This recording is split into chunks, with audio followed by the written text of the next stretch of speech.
गुरु परिचर्चा का निर्देश मिला। मैं गुरु परिचर्चा लेकर गुरुवर के चरणों में समर्पित हूँ। सर्वप्रथम मैं अपने शिव गुरु के चरणों में नमन करता हूँ। मेरा नमन स्वीकार हो। मैं अपने ब्रेन भ्राता हरेंद्र भैया के चरणों में नमन करता हूँ। मेरा नमन स्वीकार हो। मैं अपने ममतामयी शक्ति स्वरूपा नीलम दीदी के चरणों में नमन करता हूँ। मेरा नमन स्वीकार हो। इस गुरु परिचर्चा में आए हुए तमाम गुरु भाई गुरु बहना के चरणों में मैं नमन करता हूँ। मेरा नमन स्वीकार हो। हे शिव, आप मेरे गुरु हैं, आप सबके गुरु हैं।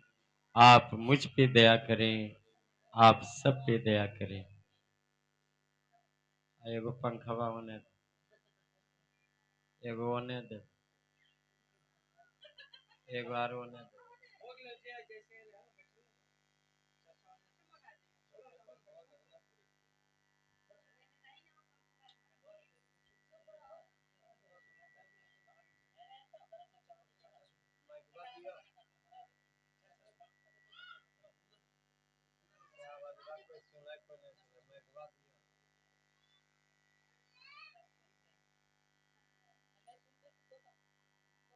देखें, हमारे अथक प्रयास से ब्रेन भ्राता हरेंद्र भैया ने 3 ज्ञान शिवलोक से लाने का काम किया।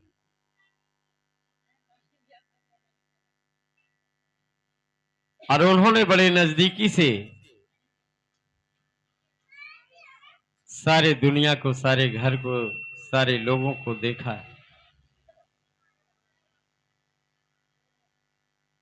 कि प्रेम नाम का चीज किसी घर परिवार में नहीं है। इसीलिए भैया ने इतनी बड़ी त्याग करके हम सभी को ज्ञान देने का काम किया। हम और आप कितने भाग्यशाली हैं कि इतना आसान तरीका से शिव के जैसा गुरु मिल गया। लेकिन उससे ज्यादा अभाग्यशाली भी हम ही लोग हैं, जो कि समय को समझ नहीं पाते हैं और व्यर्थ में, फालतू में समय बिता देते हैं। घर परिवार मोहल्ले में तो चुगली चाय में खास करके दीदी लोग रहती ही है, कुछ भाई लोग भी रहते हैं। लेकिन जब किन्हीं भाई बहना के घर में अपने शिव गुरु का कार्य होता है, उसमें भी आके अमन चैन नहीं मिलता है। क्या बात है, क्या कारण?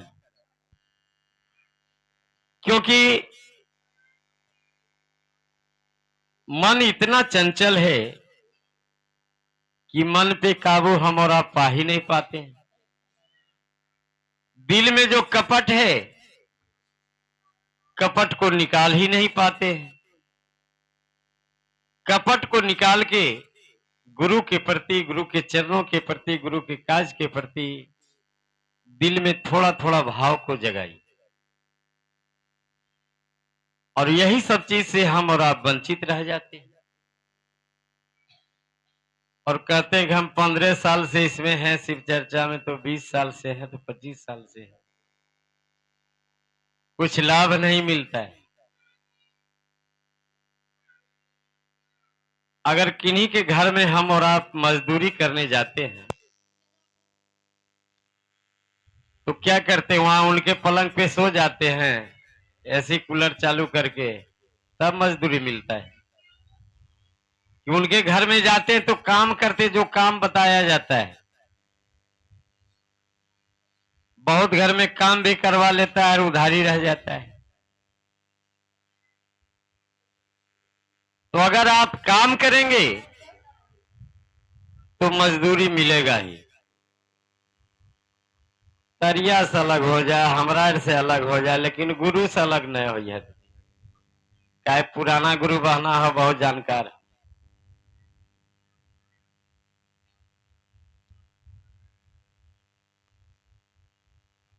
जब हम और आप पुराने गुरु भाई गुरु बहना इसमें जुटे हैं, हम और आप नहीं समझ पाते हैं कि गुरु क्या है, गुरु कार्य क्या है, गुरु जगह क्या है, गुरु भाव क्या है।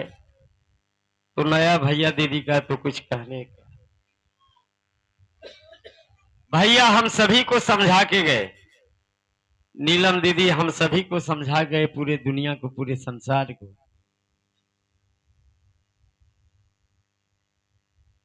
तो समझा के गए, जो भाई बहना समझे वो अगले भाई बहना को समझा रहे हैं। और समझदार होके ना समझ वाला अगर काम करे तो मेरे जैसा मूर्ख और जाहिल और गुरु से बेईमान कौन करे। इसलिए बेईमानी नहीं करना है गुरु के दरबार में, गुरु के कार्य। अगर बेईमानी ही करना है तो माया फैला हुआ है। जितना गुरु का पल पल में दया बरसता है, उससे कई गुना माया फैला हुआ है, हम पे, आप पे, पूरे दुनिया संसार पे। और हम और आप उसी में भटक जाते हैं। ये शरीर ये जो बोलता धन है, ये 5 तत्व से बना हुआ है। क्षिति जल पावक गगन समीरा, अब 5 तत्व यह रचित शरीर है। लेकिन 5 इसमें चोर भी समाया हुआ है।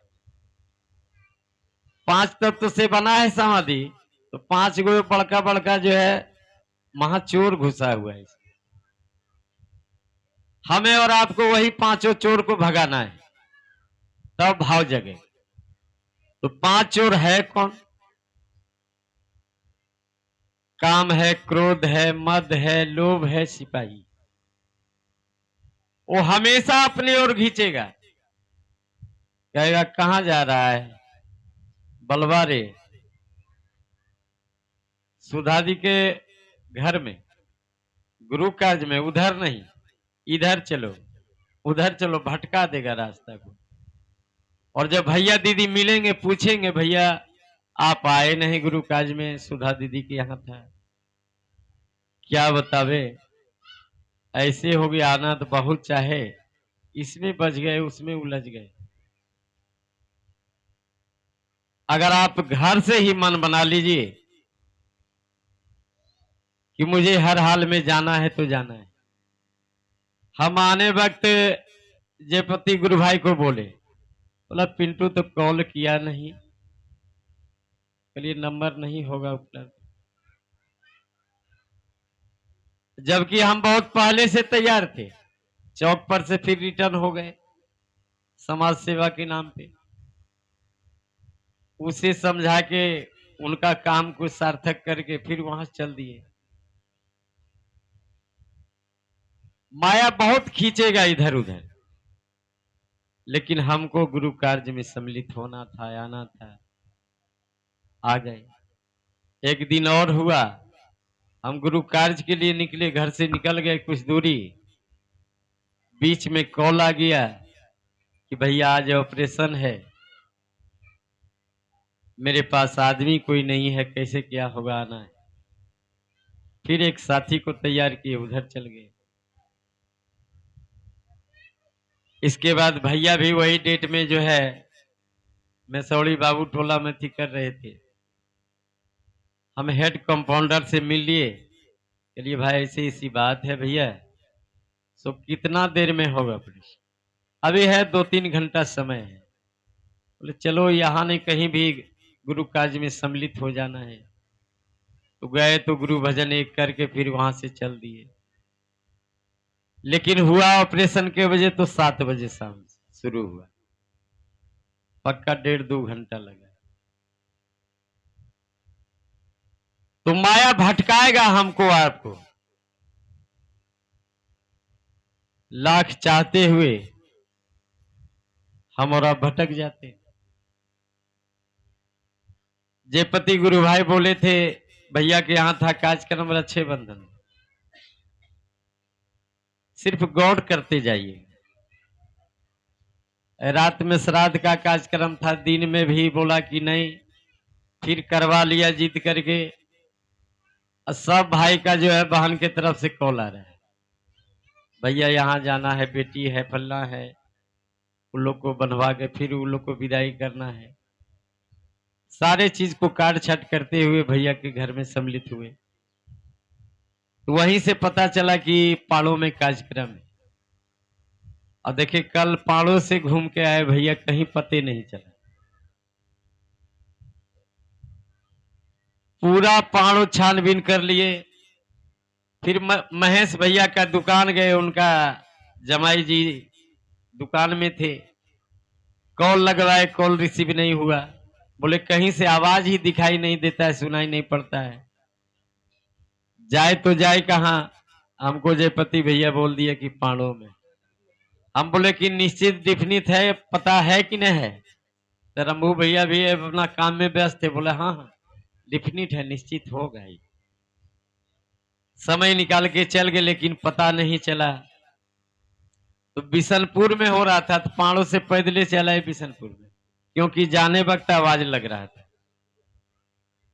तो सोचे पाड़ों में पता नहीं चलता है, तो काज रामजीत भैया बरहट वाले चर्चा कर रहे, वहीं जाके सम्मिलित हो गए। बड़ा अफसोस आया। पाड़ों बोले थे भैया तो किसी का कोई अते पते नहीं है, लेकिन चलो कहीं न कहीं गुरु बुलवा लिए। तो माया भटकाएगा, लेकिन काबू रखना होगा, मन में संतुष्टि करना होगा कि नहीं, जाना है तो जाना है, करना है तो करना है।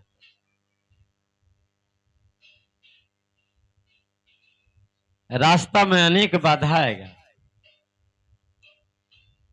गुरु का परीक्षा भी होता है।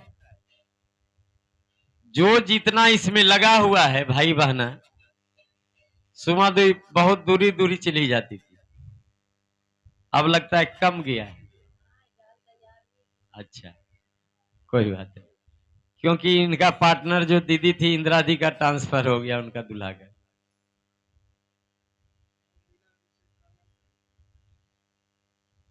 तो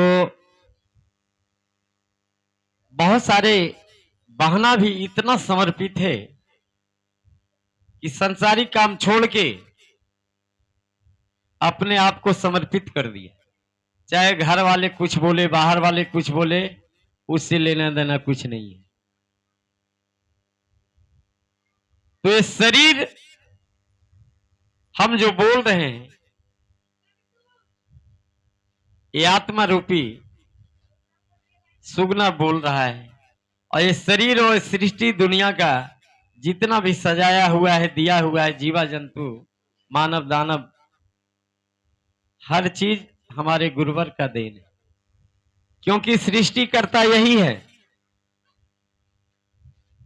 और जिस मातृभूमि पे, जिस धरती पे पाप का घड़ा भूमि भर जाता है, उन्हें क्षण भर में ये ध्वस्त भी कर देते हैं। इसका बहुत सारा प्रमाण है। अभी उत्तरी बिहार में इतना ध्वस्त हुआ कि क्या कहना है, दाना पानी पे आफत है लोगों का। सरकार कितनों व्यवस्था करता है फिर भी परेशानी, क्योंकि गुरु ने हमें घर बार दिया, परिवार दिया, वस्त्र दिया, खाने का दाना पानी दिया, और इन्हें ही हम भूल जाते हैं। जैसे घर में जिन माता पिता ने हमें इस दुनिया में लाने का काम किया, अच्छा संस्कार दिया, और हम कलयुग के सब भारी बहना माता पिता को ही भूल जाते हैं, सेवा सम्मान करना भूल जाते हैं, तो जिंदगी भर भटकते हैं दुनिया में। शांति नहीं मिलता है। सुख मिल जाता है क्योंकि पैसा रहता है, सुख मिल जाता है, लेकिन जीवन में शांति नहीं मिलता है। यही सब कारण वजह है। और सारे चीजों को सोचते हुए देखते हुए हमारे भैया ने आज पता नहीं हम सारे भाई बहना का मिलन होता अगर गुरु नहीं मिलवाते, भैया अगर तीन ज्ञान से नहीं हम सभी को जोड़ते तो रास्ता तो ये बचपन से जाए आ रहे थे, लेकिन कोई भाई बहना से रुके एक शब्द बात भी नहीं कर पाते थे। एक कौन करवाया? ये सारा दिन है गुरुवर का, माध्यम है भैया, और अगला पीढ़ी को उसका माध्यम हम और आप बन रहे। अगर हम और आप प्रयास रहे पूरे परिवार को गुरु कार्य में ले जाने के लिए तो बहुत अच्छा, लेकिन हम अपना भागी बनते हैं, आप अपना भागी बनते हैं। और बहुत कम ऐसा घर है जो कि पूरे परिवार सम्मिलित होता है। नजदीक में भी, दूरी तो जाते ही नहीं है, नजदीक में भी बड़ा परेशानी है। चले, बहुत सारे भाई बहना हैं। इन्हीं अमृत वाणी के साथ मैं अपनी वाणी को गुरुवर के चरणों में रखते हुए पुनः फिर से एक बार सारे भाई बहना के चरणों में नमन करते हुए मैं अपना स्थान ग्रहण करता हूं।